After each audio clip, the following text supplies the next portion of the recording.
Nós já oramos, já lemos a Bíblia, ainda bem que começou a gravar agora da tela inicial, né? É, então, como vocês já conhecem essas palavras todas, eu não vou lê-las todas outra vez, vocês já estão por dentro delas, né? A única palavra nova que vai entrar hoje é a palavra iasmos, que é uma palavra grega para pandemia. Ela aparece duas vezes no Novo Testamento, sendo que na Almeida Corrigida Fiel aparece no Sermão de Jesus, né? E a outra, na Almeida Atualizada, aparece quando Paulo é preso. Aí, quando ele vai ser julgado, o pessoal diz: olha, esse homem é uma peste. Então, eles usam a palavra peste para Paulo no sentido de que ele era como uma pandemia, ou seja, por onde ele ia, ele levava o evangelho e toda a Ásia já estava cheia do evangelho. Então, seria a ideia de pandemia, entendeu? Mas no Sermão de Jesus em Mateus 24, na Almeida Corrigida Fiel, tem essa palavra pandemia que nós vamos ver daqui a pouquinho, né? E o restante são essas aí, doenças, pragas, pestes, pestilência, cada uma determinando uma situação. É um surto, uma epidemia, uma endemia e uma pandemia, né? Vocês querem que eu leia o significado ou vocês já estão por dentro? Estamos por dentro. Ok, então vou passar para o próximo slide. Passou aí? Sim, Bom, nós estamos ainda naquele período da história antiga. Então, nós estamos agora na peste de Siracusa, no 396 antes de Cristo. É uma coisa que a gente fica pensando, o que poderia ter sido feito nessa peste aí que aconteceu em Siracusa por parte dos judeus.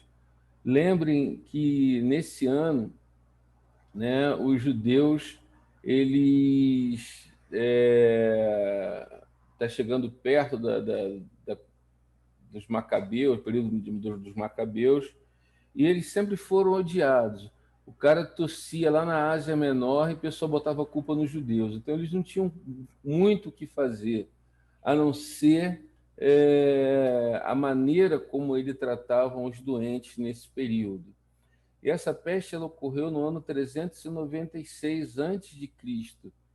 Foi também numa luta, né? Quase todas as doenças que surgiram no mundo antigo tiveram como consequência uma guerra, né? Guerra não serve para nada. Quando o exército cartaginês ele sitiou Siracusa na Itália. E a doença surgiu entre os próprios soldados. O que aconteceu? Aquilo se espalhou de tal forma que matou todo o exército, né? E pelos sintomas, né? Porque uma coisa importante é que, muito embora a peste bubônica ela tenha aparecido nos tempos bíblicos, mas ela só veio ganhar esse nome mais na frente. Nem aqui, nesse período, eles conseguiam reconhecer como sendo uma doença transmitida pelo rato, entendeu? Pela pulga do rato. Mas os sintomas eram o mesmo. Problemas respiratórios, febres, tumefação, seja, tumores no pescoço, no caso, dores nas costas, e aí dor de barriga, dava aquelas bolhas com pus, né, no corpo todo, e os soldados iam morrendo ao fim de sexto dia, quase ninguém suportava, né? Então eles tinham delírios, né? E aquilo foi algo que beneficiou o Império Romano inicialmente, mas depois eles também, quando atacaram os cartagineses, eles acabaram sendo infectados também, porque a peste bubônica ela é contagiosa, né? Então teve esse problema. Uma outra coisa que no mundo antigo, naquele período, essa era uma doença conhecida pelos romanos, era a malária, né? Então, alguns estavam achando que poderia ser tratando peste bubônica como se fosse malária. Então, não sabendo a relação entre o mal que a picada do mosquito fazia, né? E como aquilo era contraído, eles achavam que era o ar que era ruim, e a medida preventiva era que nas regiões que tinham pântano, eles aterravam, né? Então, que ficava cerca é, de muitas pessoas passando por dificuldade com um tipo de doença, eles tratando hoje. Atualmente, cerca de 250 milhões de pessoas ainda sofrem com essa terrível anomalia de malária, né? Nos países menos desenvolvidos. Por exemplo, o Ronaldo Lidório, nosso missionário, já teve mais de 10 malárias, né? E todas elas ele quase morreu. Então, uma coisa que até hoje nós ainda temos problema. Mas ali no caso, nesse caso específico aqui, nessa guerra, o problema foi a peste bubônica, né? Bom, nós agora estamos no ano 100 depois de Cristo. Lembra? Todos os apóstolos já morreram. Nós não temos mais nenhum apóstolo vivo. O último apóstolo a morrer, quem foi? Alguém João. sabe? João, exatamente. Então, no ano 100 depois de Cristo, ele já estava morto, né? Ele viveu, alguns afirmam, até o ano 80, o ano 90 depois de Cristo. O cristianismo ele tinha uma certa influência entre as massas, mas não entre as autoridades. Mas todas as vezes que aparecia algum tipo de doença muito forte, eles se lembravam, e aí, como eu falei para vocês no início, de Mateus 24:7, quando Jesus profetizou aquelas catástrofes no mundo. Então ele fala, porquanto se levantará nação contra nação, reino contra reino, e haverá fomes e pestes. Essa palavra peste, loimos, ou loimos, ela só tem na Almeida Corrigida Fiel, ela não tem na Bíblia atualizada, que é pandemia. Então, Jesus estava dizendo que haveria pandemia e terremotos em vários lugares, né? Eu ainda, se você me perguntar se nós estamos vivendo um momento apocalíptico, eu, sinceramente, eu não sei dizer. Porque nós já tivemos pestes muito piores do que a Covid-19, né? Como nós vamos ver mais para frente. Mas, certamente, essas pestes, essas doenças, elas sempre são um grande alerta para todos nós, né? Nós devemos estar atentos. Eu tenho uma preocupação quando a gente afirma que, olha, nós estamos agora entrando no momento apocalíptico. Essa mensagem é uma mensagem boa de se pregar nessa época, mas eu, sinceramente, eu não tenho certeza se essa questão da Covid-19 é um juízo de Deus ou se é um sinal apocalíptico. É uma coisa que a gente tem que esperar um pouco mais, porque ela tem que vir acompanhada de outros sinais.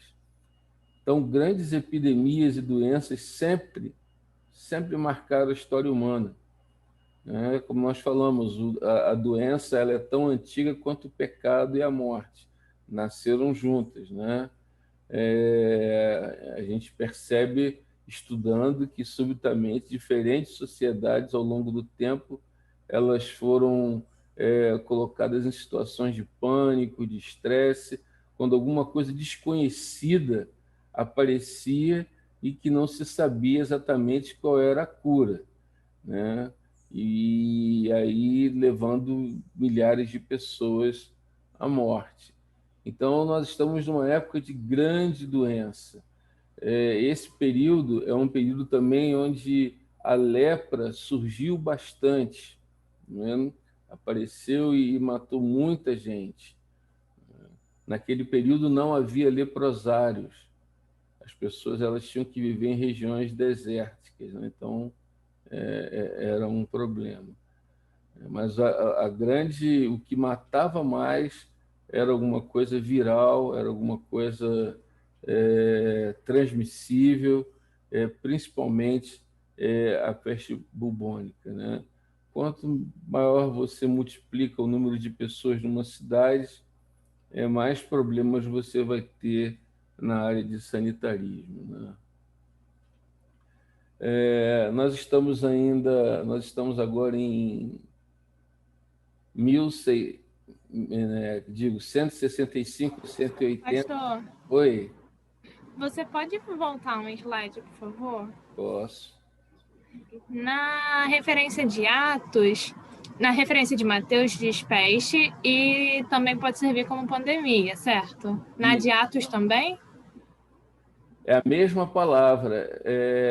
Tá. Eles estavam dizendo que Paulo era uma pandemia de palavras, né? Ele estava transmitindo o cristianismo como se fosse uma doença, uma pandemia. Entendi, obrigada. Quando ele disse assim, esse homem, na verdade foi um elogio, né? Foi um elogio. Esse homem é uma peste, né? Ele prega a palavra, ele prega o Deus dele aí, já está em tudo que é lugar. Se você ler o texto, ele vai dizer, já chegou até nós e não sei o quê e tal. Ou seja, ele era encarado como se fosse um vírus do evangelho, né? Paulo não era mole, não. Só isso, obrigada. Nada.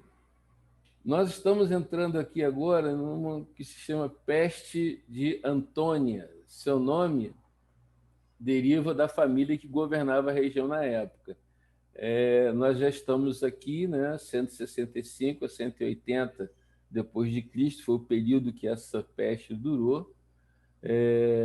Nós estamos no segundo século, né, só para lembrar, a igreja ainda estava sendo perseguida, né? Lembro que a igreja foi perseguida durante 300 anos, né? Então, apesar de contarem com a simpatia de algumas pessoas, mas a igreja nessa época ela já não estava com aquele mesmo impulso do início. Ou seja, se pregava muito a palavra, tinham pregadores excelentes nesse período, mas não tinha tantos sinais e prodígios como no início, né? Parece que houve aquele impulso inicial, mas o que Deus queria era que a mensagem do Evangelho estivesse à frente. Essa peste Antônia foi um surto, provavelmente, viu, irmãos? Estou dizendo, botando aqui provavelmente, porque os sintomas descritos pelos historiadores dá a entender que foi varíola, que se espalhou pelo Império Romano a partir do ano 165 depois de Cristo. Esse surto começa primeiro com as tropas, né, como eu falei, a guerra, né, é um ambiente propício naquela época para a transmissão de doenças. Hoje não, o pessoal faz guerra com drone, aperta um botão, matam lá, matam cá e tal. Você não tem tanto contato físico, mas na época não. Então, essas tropas elas estavam baseadas na Pártia, uma região da Mesopotâmia, e as tropas estavam instaladas lá por causa do longo histórico de guerra dos romanos contra eles, né? Então, a grande maioria dos estudiosos classifica a peste Antônia como uma pandemia por conta da sua difusão em diferentes continentes. Iniciou primeiro em 65, esse chamado surto de varíola na cidade de Roma, e em 66 ela foi se espalhando, fazendo milhares de vítimas na capital e em todo o Império Romano, né? Esse aqui é um exemplo de como é que a pessoa ficava com a varíola. Está dando para ver? Estão me ouvindo? Sim, sim, sim. Então, isso aí eram bolinhas de pus, né? Então, isso aí era o que acontecia quando havia essa infecção de varíola, né? Infelizmente, a varíola persiste até hoje, né? Ainda tem lugares no mundo onde a varíola é transmitida, né? Então, é um quadro feio de se ver, né? Então, cerca de 5 milhões de pessoas morreram em todo o Império Romano por causa da varíola, né? Foi uma peste que atingiu em cheio ali. Existem alguns registros de doentes que foram realizados por um homem chamado Galeno, que era um médico grego. Todos os sintomas e as descrições feitas por ele batem com a varíola. Por isso que os historiadores, médicos historiadores, que contam a história da medicina, eles dizem que a peste antonina foi um impacto de varíola, né? Estima-se que durante esse período de pandemia de varíola, né, que foi até o final do segundo século, 5 milhões de pessoas possam ter morrido, né? O que correspondia, na época, a 10% que havia da população do Império. Ou seja, muita gente morreu por causa dessa peste, né? Algo assim muito, muito transmitível e a pessoa não dura mais que 6 dias. É muito difícil durar mais do que 6 dias. E, de acordo com o historiador romano Dion Cássio, né, a praga matava mais de 2.000 pessoas na cidade de Roma por dia, né, com uma taxa de mortalidade de 25% entre os adoecidos. Tinha gente que ficava curado? Tinha, mas eram muito poucas, né? As fontes antigas, né, que eu pesquisei, concordam que a epidemia apareceu primeiramente durante o cerco romano, que os soldados romanos fizeram a Seleucia durante o inverno, durante esse período do ano 165 ao ano 66. Amiano Marcelino reportou que a peste rapidamente se espalhou para a Gália, né, no caso a Gália romana, e entre as legiões ao longo do rio Reno. Eutrópio, outro historiador, afirmou que a praga se alastrou por todo o Império. Há vários historiadores nessa época que registraram esse acontecimento. Há um historiador australiano recente, no caso, que pesquisou todos esses acontecimentos. Ele especula que a praga pode ter se originado na China durante a dinastia Han. Eu quase morri de rir, né? Tudo parece que veio da China, né? Então, a China é um grande exportador de vírus, isso também por volta do ano 166 da era cristã. Então, segundo os relatos feitos em registros chineses históricos, a peste afetou profundamente a cultura e literatura romanas e pode ter afetado as relações indo-romanas no Oceano Índico. Então,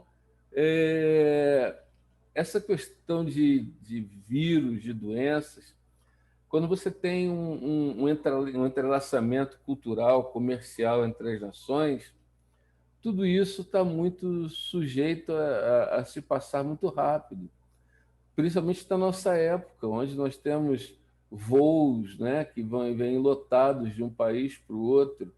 Até a Covid-19 não havia nenhuma medida preventiva, não havia nenhuma medida profilática, nada que impedisse né, quando se teve o primeiro sintoma da Covid-19 antes do Carnaval, né, que foi falado alguma coisa, ninguém deu a mínima. Então, quer dizer, só depois que começou a coisa a piorar, foi que começou a se pensar, mas aí já era tarde, né? O vírus já tinha se disseminado e agora está atingindo aí outras com outras mutações, né? Então a gente percebe que isso não é uma coisa só de hoje. Antigamente também eles tinham essa mesma situação e às vezes não tinham o mesmo cuidado, né? Quando a peste atacou Roma, esse médico Galeno, ele, ao invés de ficar na cidade, ele fugiu, né?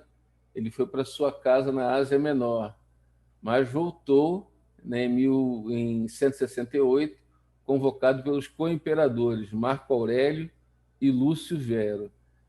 Aqui, né? O pessoal diz que foi com Nero que começou a perseguição aos cristãos. Não, mas foi com essa doença que os cristãos começaram a ser perseguidos, né?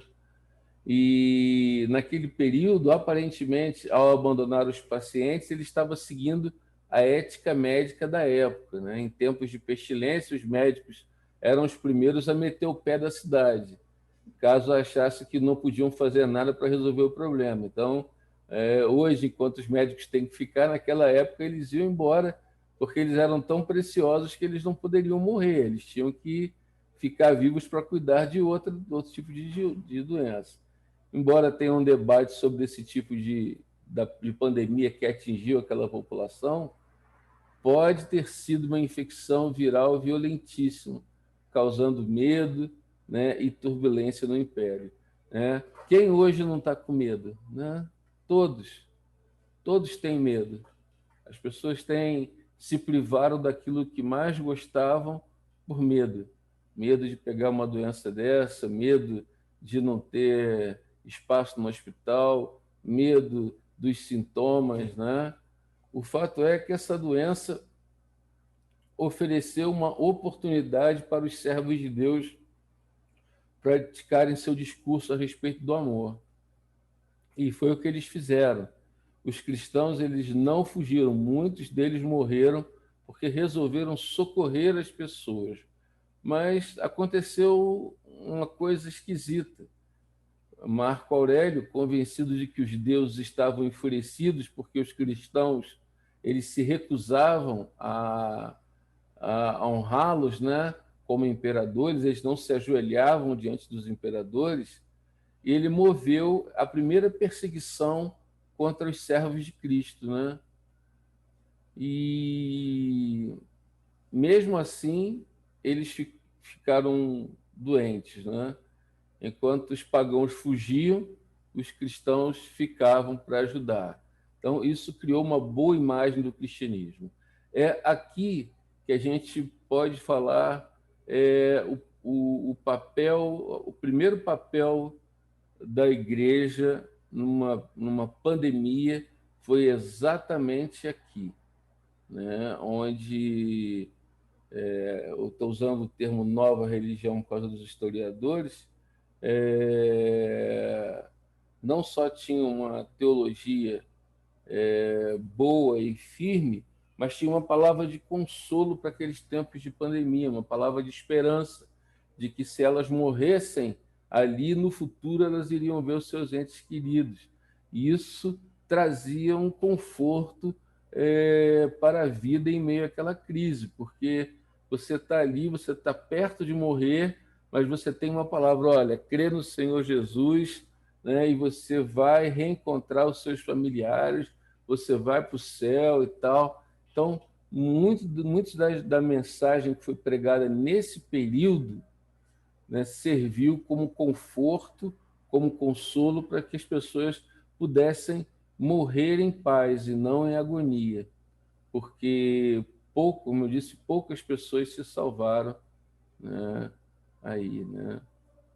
Os cristãos tiveram a oportunidade de fugir, mas resolveram ficar para ajudar. Até aqui alguma dúvida? Não. Então, vou seguir. A peste de São Cipriano. Lembra que, nesse período, a igreja era uma só. Nós não chegamos ainda no período da reforma, vamos chegar.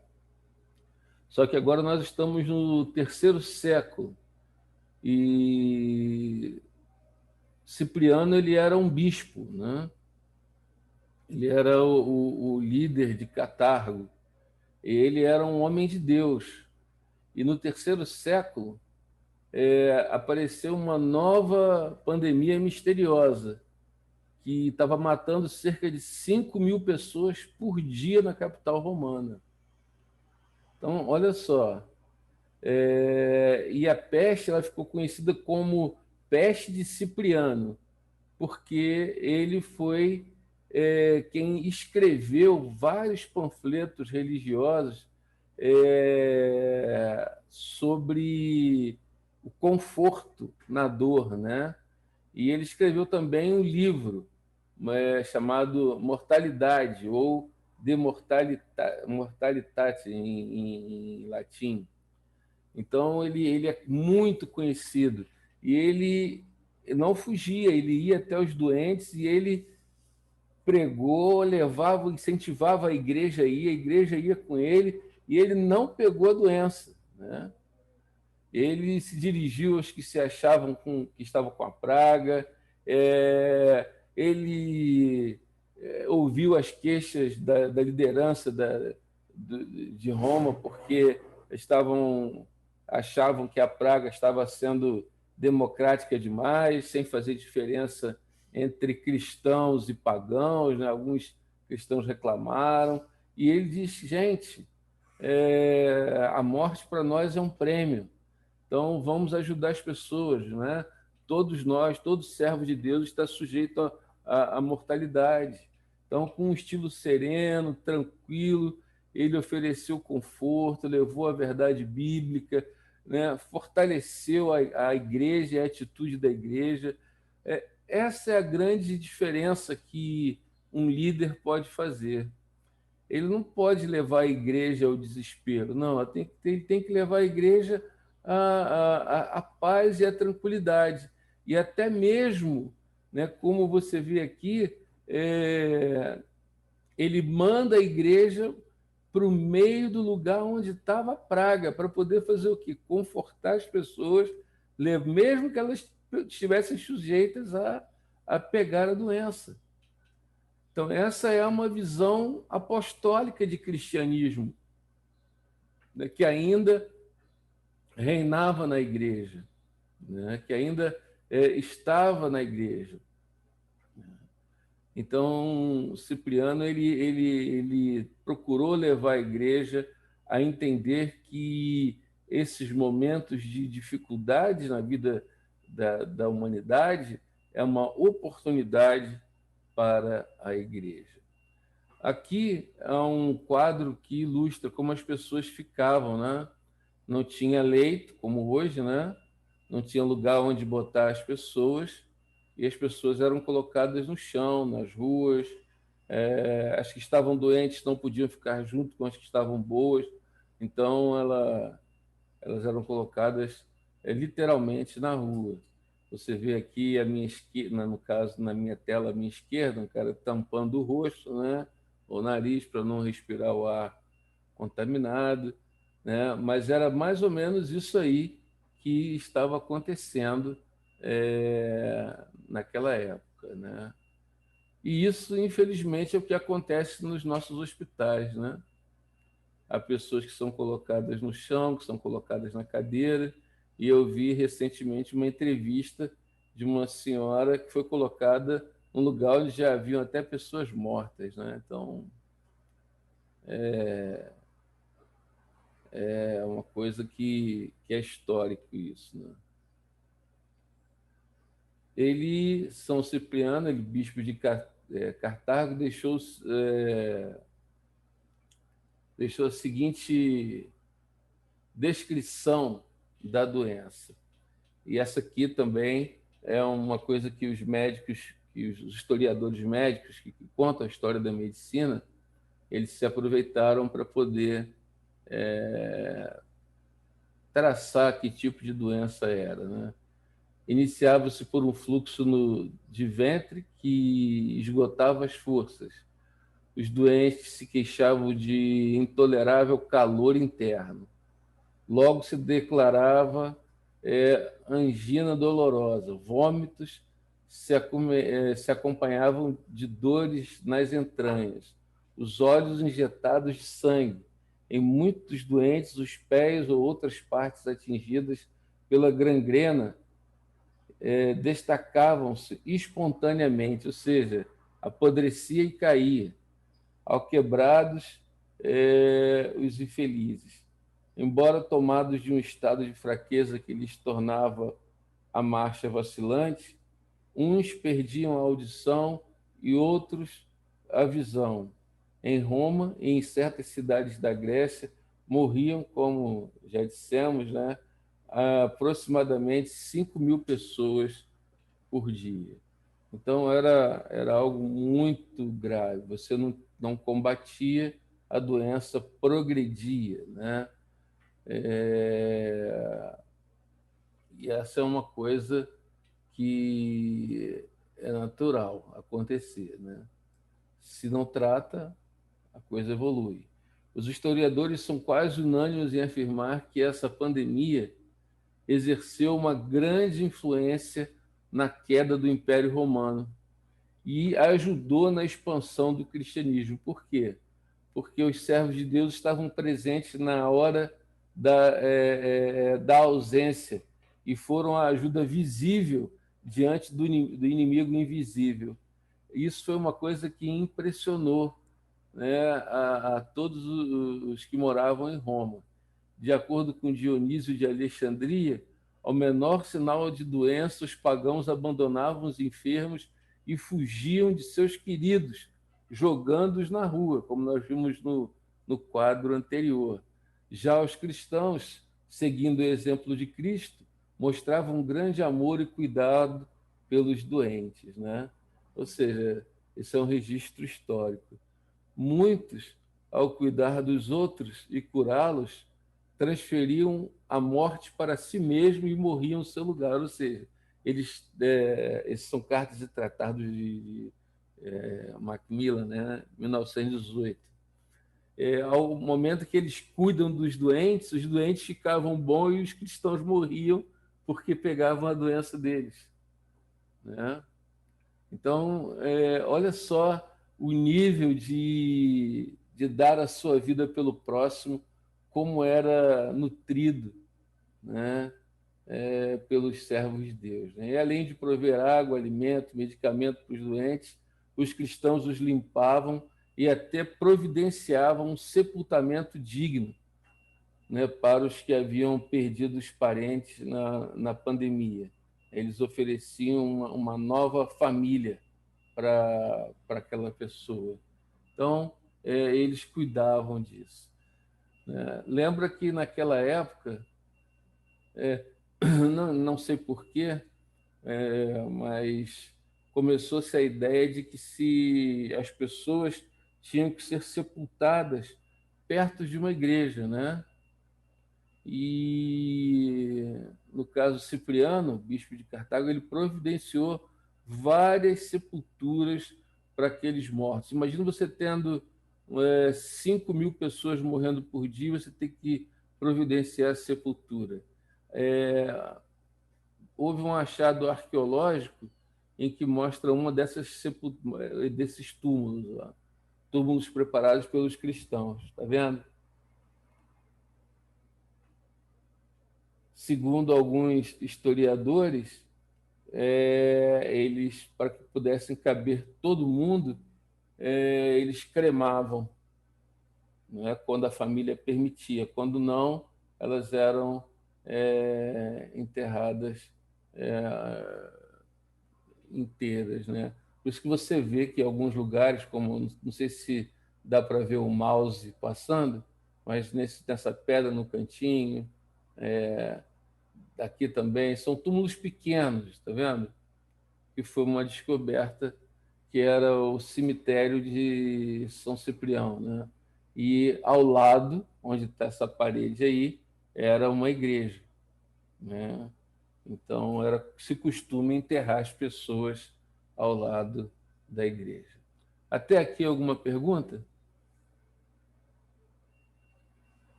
Né? Oi? Tudo certo. Tudo certo? Posso seguir?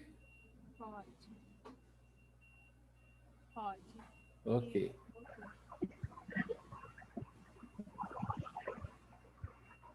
E aí acontece uma coisa, né? Que no calor da perseguição e da praga, Cipriano apelou para o seu rebanho mostrasse amor ao inimigo.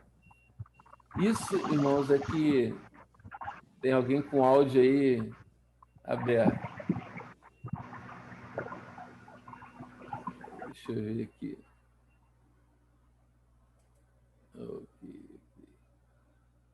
Pronto, tá tranquilo agora. Isso aqui eu acho lindo. Quando eu li isso aqui, eu fiquei emocionado, porque eles estavam tratando dos romanos, né? E os romanos os estavam matando, né? Eu peguei essa citação aqui na biblioteca dessa universidade que é de acesso público, e isso é uma nota que o historiador Kyle Harper fez, né? O destino de Roma, clima, doença e o fim de um império, né? Segundo ele, depois que o fogo da crise se apagou, suas cinzas deixaram um campo fértil para a expansão do cristianismo. Esse é um exemplo positivo para os cristãos de hoje, que não devem ignorar o sofrimento alheio, mas mostrar solidariedade. Irmãos, de fato, muito embora eu não tenha certeza se nós estamos vivendo um período apocalíptico ou não, mas sei que nós estamos vivendo um período de juízo. Mas é uma oportunidade para a igreja. Eu sei que todos nós temos um medo preventivo, né? Eu não posso ajudar porque eu posso pegar, posso passar para um familiar meu e tal, né?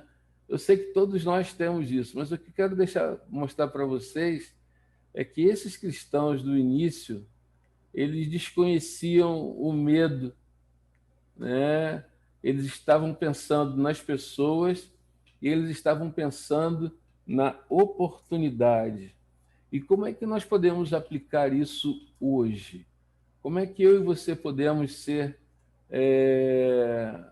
cristãos parecidos com esses que, no decorrer da história, deixaram a sua marca? Uma coisa importante, eu tenho lido, a gente tem estudado o livro de Atos, né? No sincero desejo de conhecer aquela igreja. E uma coisa que eu vejo no livro de Atos é que não tem como ser um cristão sem arriscar a sua vida, né? Eu tenho acompanhado o Antônio Carlos, que é meu irmão de fé, nós nos convertemos juntos, fizemos a mesma classe de escola de catecúmenos, né, na escola dominical. O Antônio tem se arriscado a falar muita coisa, ele está colocando a vida dele em risco, ele tem sido ameaçado de morte, né? E eu temo muito por ele. Mas ele está fazendo uma coisa porque ele entende que a preocupação dele com as pessoas e com o verdadeiro cristianismo e com o rumo que o cristianismo está tomando em nossos dias. Essa era a visão de Cipriano. Ele queria que o cristianismo tivesse um rumo diferente do que estava começando a tomar, né? um sociólogo que ele escreveu, Rodney Stark, né? Não é o Homem de Ferro, não, tá? É o autor do Cristianismo, o Triunfo do Cristianismo. Ele diz o seguinte: o serviço ao próximo foi um dos fatores decisivos para a expansão do cristianismo nesse período. Olha, um sociólogo dizendo isso.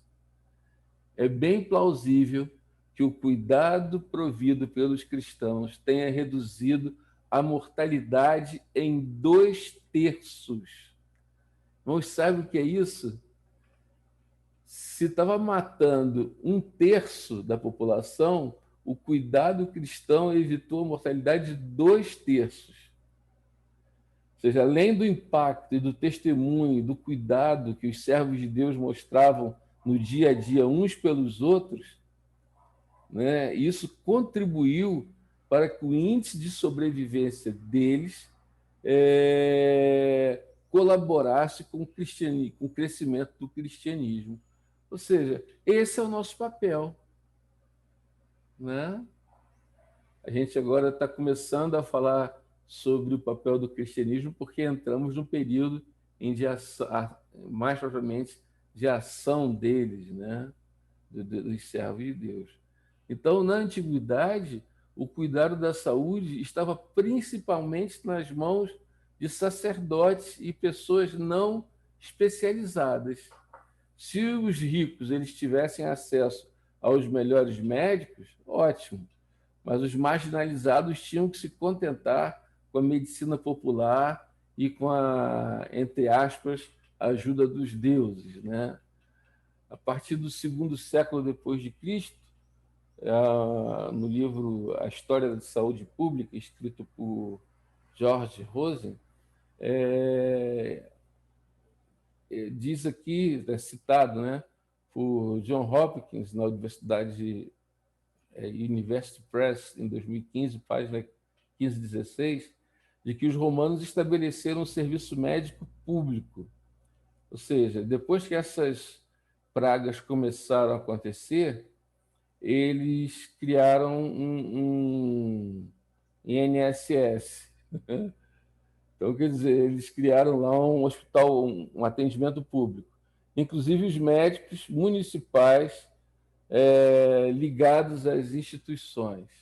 Os romanos não deram grande contribuição para a teoria nem a prática da medicina, mas eles foram eficientes na organização do serviço médico. Ou seja, eles entenderam que tinha que ter lugar para separar as pessoas, que tinha que ter alguém para cuidar, e a contribuição deles foi criar o serviço público de atendimento à população. Alguém quer falar alguma coisa, alguma contribuição?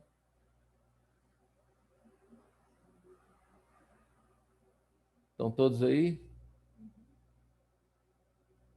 Sim. Ok. Então tá lá, vamos lá. Lembrando que nesse contexto a medicina ainda era muito precária e os servos de Deus eles foram muito úteis, né? E a pregação deles, a mensagem deles levava vantagem sobre as demais, porque apontavam para uma vida após a morte, considerando que as doenças infecciosas geralmente têm origem nos animais, né? Mas a sua transmissão depende do fator humano. Os cristãos talvez tivessem mais conhecimento prático sobre higiene, alimentação e prevenção. Por exemplo, uma das razões porque o apóstolo Paulo dizia que o cristão tinha liberdade até de participar desses banquetes, mas que eles não deveriam participar porque era a mesa de demônios, uma das razões era porque os alimentos eram comidos com sangue. Então, princípios de saúde, isolamento social, quando seguidos, representavam uma grande diferença na situação das pessoas, ou seja, evitava o contágio. Além de evitar o contágio, eles se alimentavam de forma correta, e nesse período os cristãos não comiam muita carne, né? Não que eles fossem veganos, mas, segundo eu li aqui num livro de história, os cristãos não tinham muito costume de comer carne, porque nem sempre o pessoal vendia carne para eles. A carne era algo para os romanos, né? Era para uma classe mais superior. Algo parecido com hoje, né? Se você vai comer um filé mignon, você não consegue comer um filé mignon, né? É algo destinado para a outra classe, né? Mas o cristianismo ajudou até mesmo na reconfiguração das ideias dos romanos, que na era pré-cristã adoravam a deusa Febre, ou seja, ideia febris, na tentativa de manter a malária sob controle, ou seja, eles adoravam a febre para ver se a febre dava um tempo, né? Isso não quer dizer que a teologia cristã da época fosse livre de alguns erros, né? Ou até de superstições, como, por exemplo, achar que enterrar uma pessoa ao lado da igreja faria com que ela fosse para o céu, né? Infelizmente, mais tarde, com a reforma, é que se desenvolve uma teologia mais segura. Seja como for, a confiança em Jesus como doador da vida era enorme e teve impacto no pensamento popular. Ou seja, se você, quem crê em mim, ainda que morra, viverá. Essa era a palavra. Então, a ideia é de que nem a morte poderia me barrar, e que existia um paraíso, um lugar muito bom, e que não era para todos, e que só era possível alcançar aquele estágio de vida se ela estivesse com Jesus, né? É claro, o medo da morte gera reflexão, né? E às vezes uma conversão genuína. Mas só o medo, né, não leva ninguém para o céu, né? Então, ao mesmo tempo que pode ter ocorrido muitas conversões genuínas, pode ter ocorrido muita coisa aí de gente que só olhou para Cristo porque não queria ir para o inferno, né? E a pior coisa que a gente pode fazer é pregar levando medo às pessoas, né? A gente tem que levar o amor, tem que levar a palavra da maneira como Cristo fez, né? Como conclusão, é fundamental afirmar que a obra de Mortalitate, ou A Mortalidade, de São Cipriano, fez uma análise da epidemia ocorrida no norte da África, na qual ceifou muitas vidas até chegar em Roma. E, ao mesmo tempo, uma obra de apoio à caridade, para que aqueles que estavam atingidos pudessem receber alívio dos sofrimentos, né? Então, as pessoas eram incentivadas a isso. E, sobretudo, os servos de Deus, para irem ao encontro de Cristo e do reino de Deus com boas obras, né, de paz e de amor. Ou seja, mostrando que o caminho para o céu não era apenas verbalizar, mas havia a necessidade também de que estivéssemos todos tendo um estilo de vida que dissesse quem realmente nós éramos, né? Alguma pergunta até aqui? Não, eu não. Não, tudo bem. Tudo ótimo. Então, tá ok. Então, vamos seguir. E talvez você pergunte por que a palavra São Cipriano. Essa não era uma questão assim da Igreja Romana ter colocado, não, porque a palavra São à frente de um nome cristão é por causa dos escritos do apóstolo Paulo, quando ele escrevia aos santos que estão não sei aonde, aos santos. Então, eles, os cristãos, tinham essa maneira de se relacionar, né? É como alguns irmãos falam, ô santo varão, né? Mas os irmãos pentecostais, né? Ô santo, ô santo. A gente às vezes fala brincando, mas aqui eles tinham essa seriedade. Os cristãos eram vistos como santos, né? Nesse mundo perdido. Daí vem o nome, o São na frente de Cipriano, né? Os escritores não cristãos não chamam Cipriano de São, chamam apenas de Cipriano, né? Mas como eu pesquisei em faculdades, em algumas cristãs, a maioria, todas elas fazem questão de colocar essa qualidade de Cipriano, que ele era um santo em Cristo Jesus, né?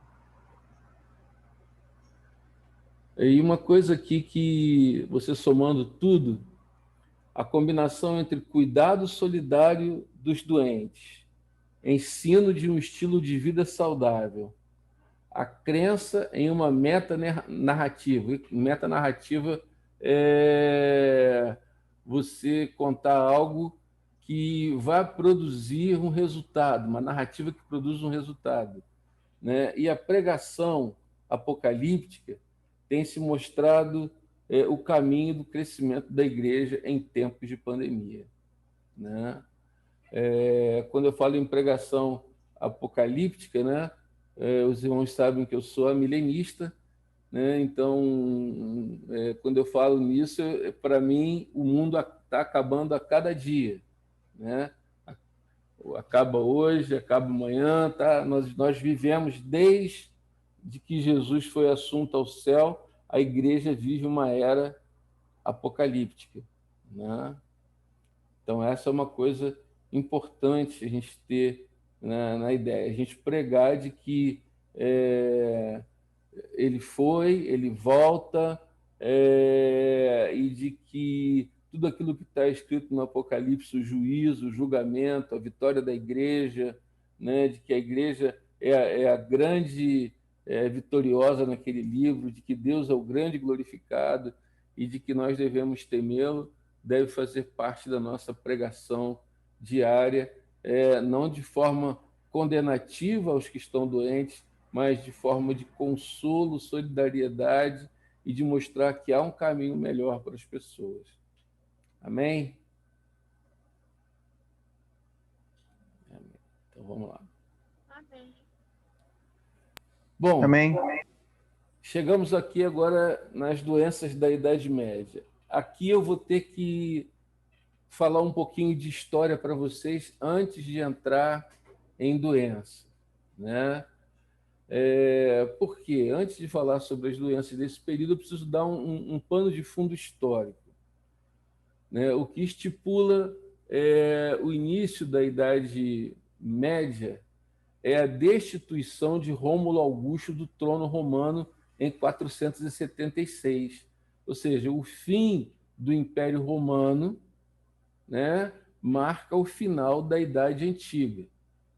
E o que estipula seu fim é a conquista de Constantinopla pelos otomanos em 1453. Então, a Idade Média ela vai nesse período de 476 a 1453 depois de Cristo. E a Idade Média, eu sei que vocês já estudaram isso, eu só estou relembrando. A Idade Média é dividida pelos historiadores em duas grandes fases, que são a Alta Idade Média, que vai do século V até o século X, e a Baixa Idade Média, que vai do século XI até o século XV. Até aqui tudo bem? Então vamos lá. Tudo. Antes da ocupação da Península Ibérica, os romanos eles já tinham dominado quase todas as regiões próximo ao Oriente. Uma delas era a Palestina, né? Eu sei que tem alguns irmãos que têm uma quedinha pelos judeus que não gostam que fale Palestina, gostam que fale Canaã, né? Mas Canaã e Palestina estão no mesmo, né? Então, uma delas era a Palestina, com capital em Jerusalém, onde se ergueu, né, ali o templo do rei Salomão. Próximo a Belém, próximo dali em Belém, o Senhor Jesus nasceu, pregou, foi crucificado, deixando uma marca profunda em todos que o conhecem.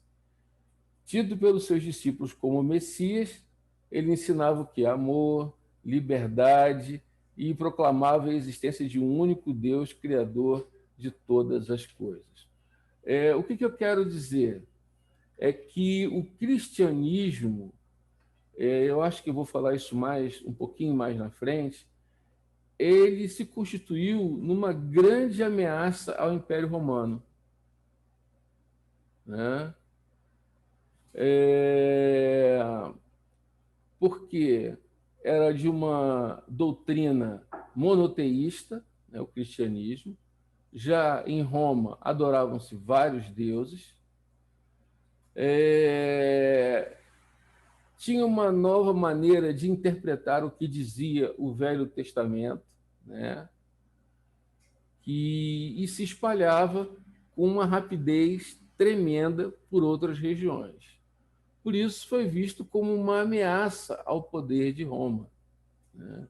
É interessante que os judeus daquela época davam uma visão veterotestamentária absolutamente cristã, né? E hoje, os cristãos de hoje, que parece que querem ser judeus, dão uma visão altamente judaica ao Novo Testamento, né? É uma coisa assim quase que absurda, né? Considerando, como dissemos, que durante mais de 300 anos os discípulos do Senhor foram mortos e usados para divertimento popular, ou colocados na arena, nos coliseus, né?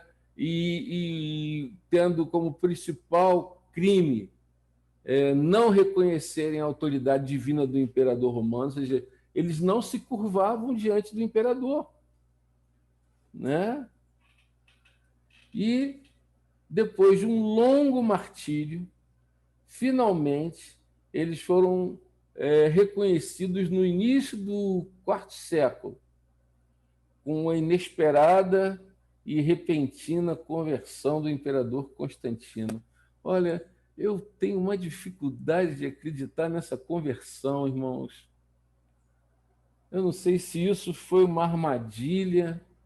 Bom, eu sei que ele vai tentar unificar o império através do cristianismo, né?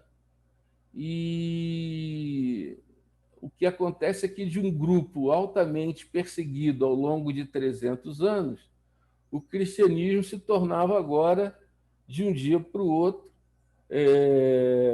por permissão de Deus, né, a religião mais popular de todo o Império Romano. Na minha opinião, isso trouxe um grande prejuízo para a igreja, porque a igreja ela acabou se acomodando, né?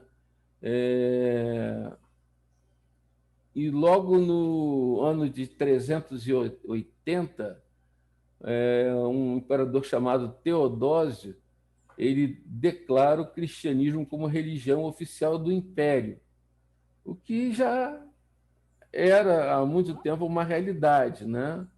Mas ainda não tinha tido um decreto.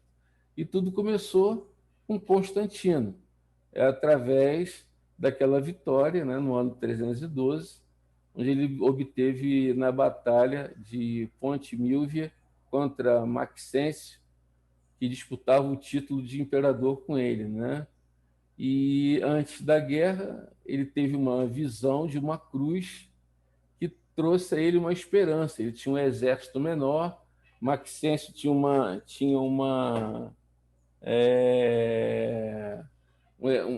exército muito maior, mas ele diz ter visto um escudo entre as nuvens, onde ele viu gravada a imagem da cruz latina.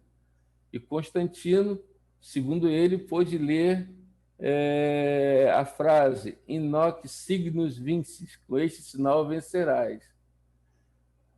E aí, o que ele fez? Ele manda que os soldados pintassem uma cruz nos seus escudos. E aquilo, para ele, pareceu muito claro de que aquela seria uma nova religião que despertasse todos os cidadãos do Império e os unisse. E foi exatamente o que aconteceu. Só que ele une todo mundo numa panela só, né? Ele pega todas as religiões, e é por isso que hoje você tem Natal no dia 25, é por isso que você tem hoje os bispos, os sacerdotes, os papas, tem toda uma classificação. A igreja, como eu preguei domingo passado, ela começou com uma organização dos diáconos, mas não começou com uma instituição. Aqui, Constantino, ele torna a igreja uma instituição do império.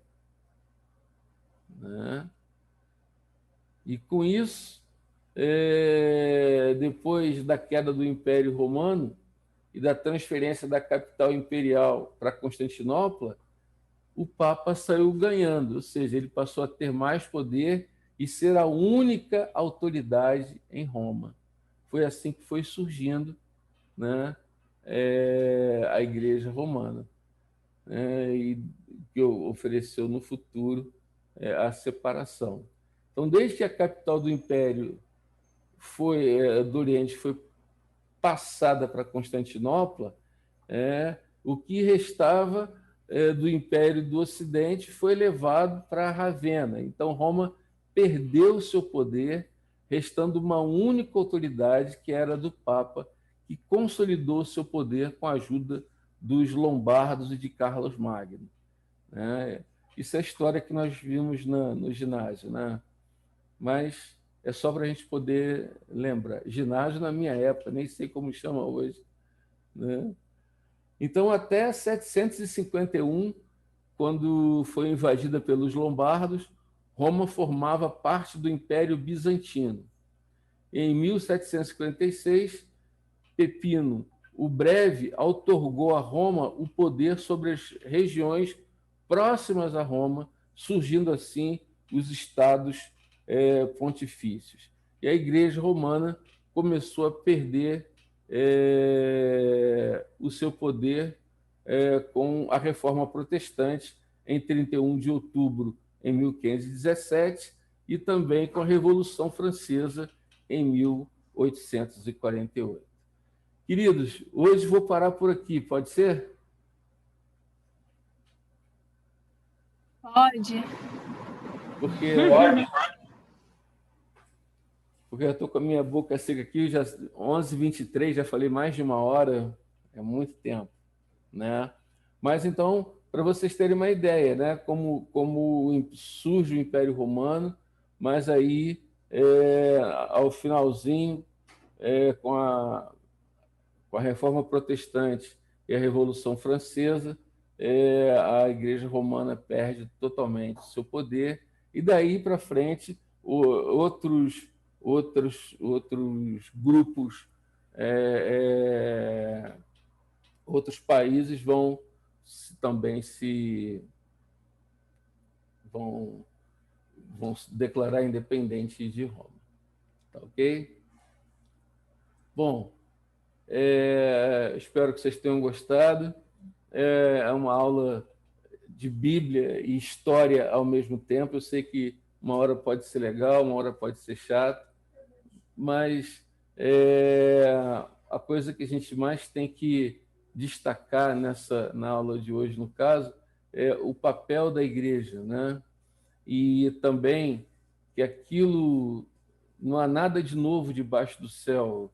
O que aconteceu de pandemias no passado, o desespero das pessoas, os seus medos, as suas angústias, as suas dificuldades, tudo aquilo acontece hoje em relação à Covid-19. E, tendo oportunidade, seja uma bênção na vida dessas pessoas. Fale para elas, né? Não precisa só falar para aqueles que estão doentes, pode falar até para aqueles que não estão doentes, falando da esperança e do amor de Cristo, e de que nele nós temos a condição de termos uma vida onde nem a morte pode trazer medo sobre nós, né? Onde está a morte, a tua vitória? Onde está a morte, o teu aguilhão? Jesus Cristo ressuscitou. Essa é a nossa mensagem em meio a uma situação que tem gerado muitas mortes, né? E olha, que eu vou dizer uma coisa para vocês.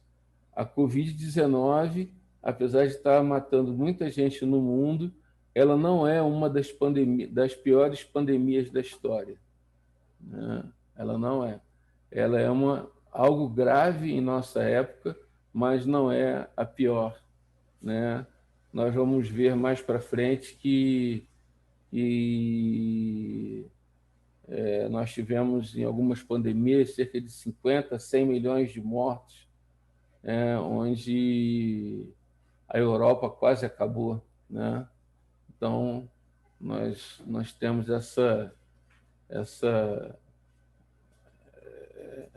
não vou dizer um alento, mas a verdade de que o que está acontecendo hoje ainda é pequeno do que aconteceu no passado, e de que nós temos muito mais tecnologia hoje para tentar resolver o problema do que no passado.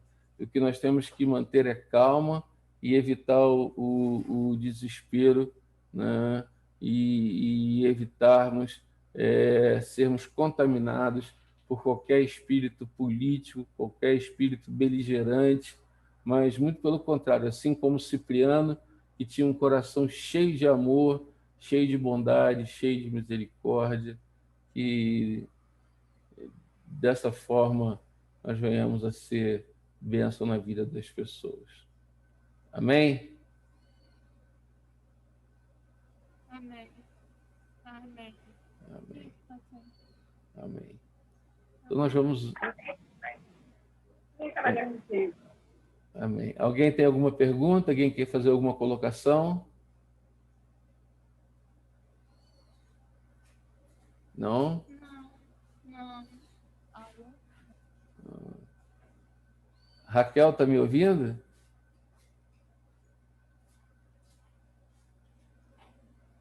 Acho que a Raquel não está me ouvindo, não. Bom. Leandro, está me ouvindo?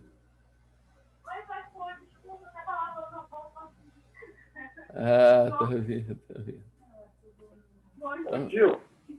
Então tá bom. Eu vou pedir então para a Raquelzinha fazer uma oração para encerrar a nossa reunião. Tá bom. Pode ser agora? Pode ser. Tá. Parabéns pro Luizinho. É aniversário dele hoje, né? Isso. E eu lembro, assim, eu levo muito comigo tudo que aprendi, assim, né, durante os anos de Shalom, durante os tempos em que estivemos aí. O Luizinho é um excelente líder aí. Muito obrigada por tudo que compartilhou com a gente aí. Bom, então vamos lá. Senhor, muito obrigada, Deus. Glorificado seja o teu nome, Senhor, pelo dia de hoje. Nós te glorificamos, te agradecemos, Senhor, por todo esse conhecimento que o Senhor vem, Senhor, nos trazer através da vida do pastor Edson, Senhor. Ele continua sendo esse homem de Deus, esse homem teu, Senhor. Nós te agradecemos pela vida dele, te agradecemos pela vida da Shalom, Senhor, que com certeza é uma casa de oração, Deus. Eu te agradeço, Pai. Eu te agradeço pela nossa comunicação, Senhor. Muito obrigado porque o Senhor tem permitido, Senhor, aos seres humanos que tenham essa tecnologia e possam fazer bom uso dela, Senhor. Que nós possamos ter sempre equilíbrio, Senhor, e amor, Senhor. Em nome de Jesus, nos ajuda, Senhor, diante de tanto, Senhor, tanta disseminação de fake news, tanta disseminação do ódio, Senhor, tanta disseminação de coisas envolvendo, inclusive, o teu conhecimento, o teu evangelho, a tua palavra, Senhor, que querem desvirtuar, Senhor, a fé, Senhor, das pessoas, Pai, mas nos ajuda a ser pilares, Senhor, a ser arautos teus verdadeiros, Senhor, cheio do Espírito Santo, Senhor.